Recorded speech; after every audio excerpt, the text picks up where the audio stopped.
This Today Show Minute brought to you by Taylor King Law. Whether you're a do-it-yourself mechanic or choose to maintain your vehicle with the help of a local garage, preventative maintenance of your vehicle is an important way to keep yourself and others safe on the road. Beyond regular oil changes, there are two important things to regularly maintain: your brakes and your tires. We've all heard a mechanic say, your brake pads are getting low. While replacing your brake pads may seem costly, it protects your vehicle's calipers, which are far more costly to replace.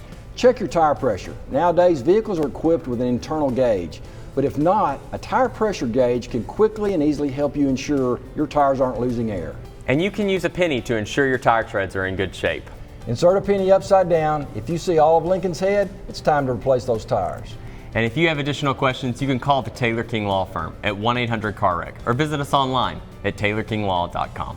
This Today Show Minute brought to you by Taylor King Law.